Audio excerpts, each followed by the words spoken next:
ಓಂ ಶ್ರೀ ಗುರುಭ್ಯೋ ನಮಃ. ಅಜ್ಞಾನತಿಮಿರಾಂಧಸ್ಯ ಜ್ಞಾನಾಂಜನಶಲಾಕಯಾ ಚಕ್ಷುರುನ್ಮೀಲಿತಂ ಯೇನ ತಸ್ಮೈ ಶ್ರೀ ಗುರವೇ ನಮಃ. ಅರ್ಜುನನ ಶೋಕಗೀತೆ ಈ ಶ್ಲೋಕದಲ್ಲಿ ಮುಂದುವರೆದಿದೆ.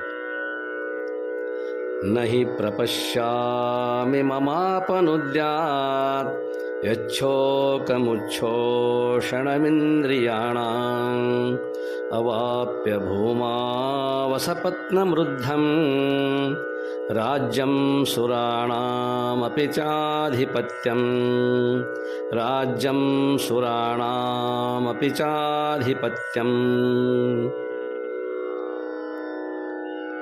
ಈ ಭೂಮಿಯಲ್ಲಿ ಶತ್ರುಶೂನ್ಯವಾದ ಸಮೃದ್ಧ ರಾಜ್ಯವನ್ನು ಹೊಂದಿದರೂ, ದೇವತೆಗಳ ಆಧಿಪತ್ಯ ದೊರೆತರೂ ಈ ಶೋಕ ಮಾತ್ರ ನನ್ನ ಇಂದ್ರಿಯಗಳನ್ನು ಕ್ಷಯಗೊಳಿಸದೇ ಬಿಡದು.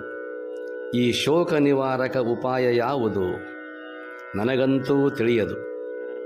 ತಾವೇ ತಿಳಿಸಬೇಕು. ಜನಾರ್ದನ, ನನ್ನ ಸಂಕಷ್ಟಗಳನ್ನು ಏನೆಂದು ಹೇಳಲಿ? ತಲೆ ತುಂಬ ಅನೇಕ ಸಂದೇಹಗಳು ತಾಂಡವಿಸುತ್ತವೆ. ಧರ್ಮದ ದಾರಿ ಕಾಣದು, ಸತ್ಯದ ಸುಳಿವು ಹತ್ತದು. ನನ್ನ ದೇಹ, ಮನ, ಬುದ್ಧಿ, ಇಂದ್ರಿಯಗಳನ್ನು ಈ ಸಂಶಯಭೂತ ಕಬಳಿಸುತ್ತಿದೆ.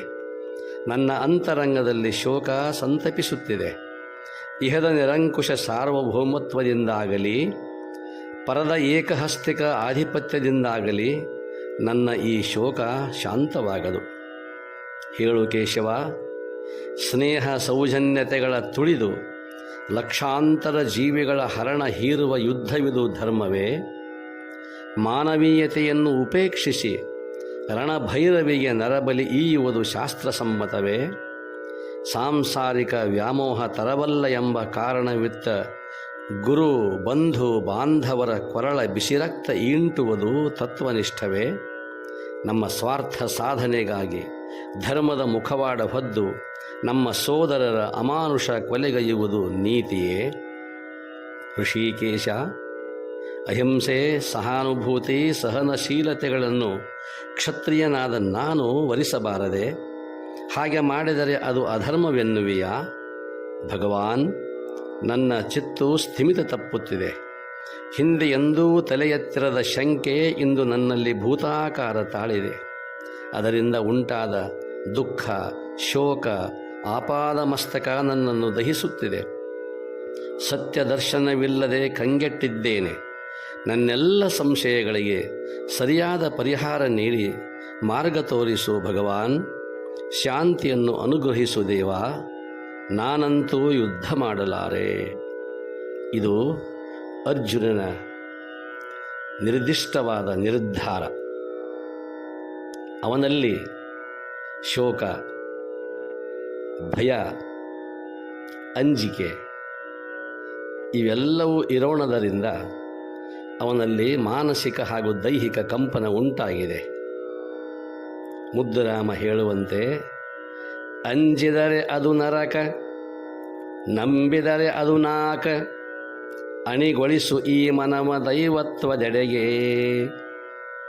ಚಿಂತನೆಯೇ ಸೋಪಾನ ದರ್ಶನದ ದೇಗುಲಕ್ಕೆ, ಚಿಂತನೆಯೇ ಸೋಪಾನ ದರ್ಶನದ ದೇಗುಲಕ್ಕೆ. ಸಾಗು ಅಮರತೆ ದಿಶೆಗೆ ಮುದ್ದುರಾಮ, ಸಾಗು ಅಮರತೆ ದಿಶೆಗೆ ಮುದ್ದುರಾಮ. ಆ ಕ್ಷಣ ಈಗ ಅರ್ಜುನನಿಗೆ ಬಂದಿದೆ.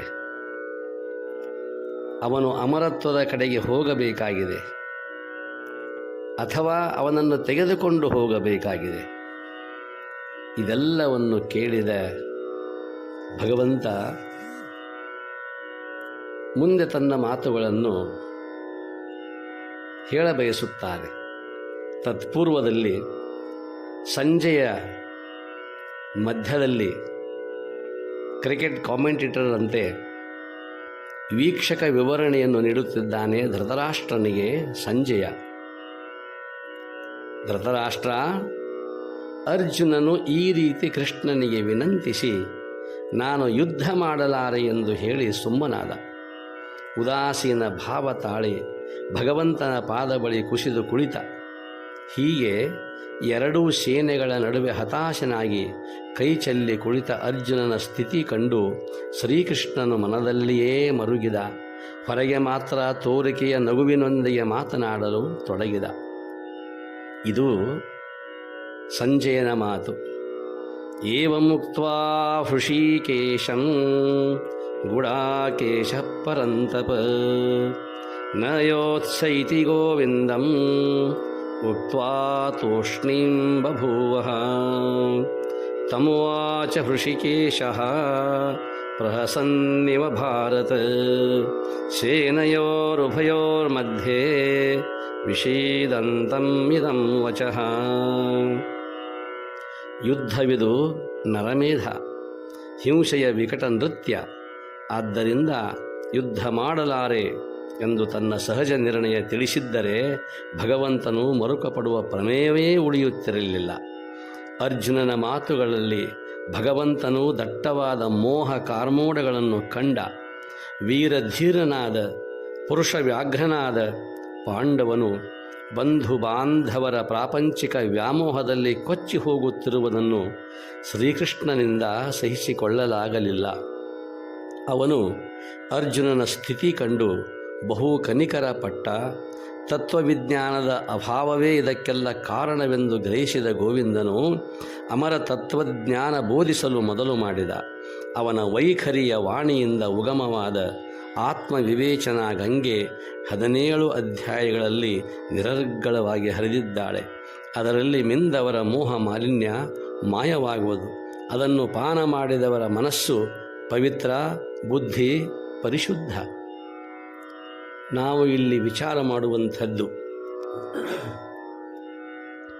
ನಾವೆಲ್ಲರೂ ಅರ್ಜುನನ ಸ್ಥಿತಿಯಲ್ಲಿದ್ದೇವೆ.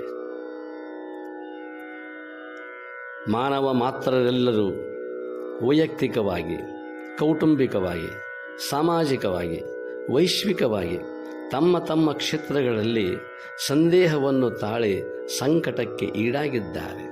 ಅಂಥ ಸಂದರ್ಭದಲ್ಲಿ ನಮಗೆ ನಿಲ್ಲುವುದು ಅದಾವುದೋ ಅವ್ಯಕ್ತವಾಗಿರುವಂಥ ಒಂದು ದಿವ್ಯ ಚೇತನ ಶಕ್ತಿಯನ್ನು. ಅದು ಸದ್ಗುರು ಇರಬಹುದು, ಸತ್ಸಂಗ ಇರಬಹುದು. ಭಗವಂತನ ಆವಿಷ್ಕಾರ ಯಾವ ರೀತಿ ಆಗುತ್ತೋ ಗೊತ್ತಿಲ್ಲ. ಅಂತಹ ಸದ್ಗುರುಗಳ ಕೃಪೆಯನ್ನು, ಭಗವಂತನ ಕೃಪೆ ನಮ್ಮನ್ನು ಕಾಯುತ್ತದೆ. ಆದರೆ ನಂಬಿಕೆ ಒಂದಿದ್ದರೆ ಮಾತ್ರ ಎಲ್ಲವೂ ಸಾಧ್ಯ. ಅಂಥ ನಂಬಿಕೆಯನ್ನು ಇಟ್ಟುಕೊಂಡು ಭಗವಂತನನ್ನೇ ಸಾರಥಿಯನ್ನಾಗಿ ಮಾಡಿಕೊಂಡ ಅರ್ಜುನ ಕೈಚೆಲ್ಲಿ ಅಂಜಲಿ ಬದ್ಧನಾಗಿ ಕುಳಿತಿದ್ದಾನೆ.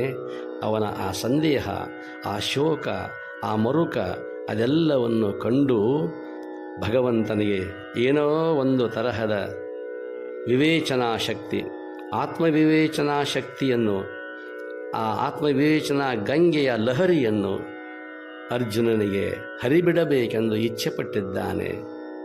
ಮುಂದೆ ಭಗವಂತನು ತನ್ನ ಉಪದೇಶವನ್ನು ಪ್ರಾರಂಭ ಮಾಡುತ್ತಾನೆ. ಆ ಉಪದೇಶ ನಿರರ್ಗಳವಾಗಿ ನಡೆಯುತ್ತದೆ. ಇದು 2ನೇ ಅಧ್ಯಾಯದ ಸಾಂಖ್ಯಯೋಗದಲ್ಲಿ ಮುಂದುವರಿಯುತ್ತದೆ. ಮತ್ತೆ ನಾಳೆ ನೋಡೋಣ. ಶರಣಾರ್ಥಿಗಳು. ಓಂ ಶಾಂತಿ ಶಾಂತಿ ಶಾಂತಿ.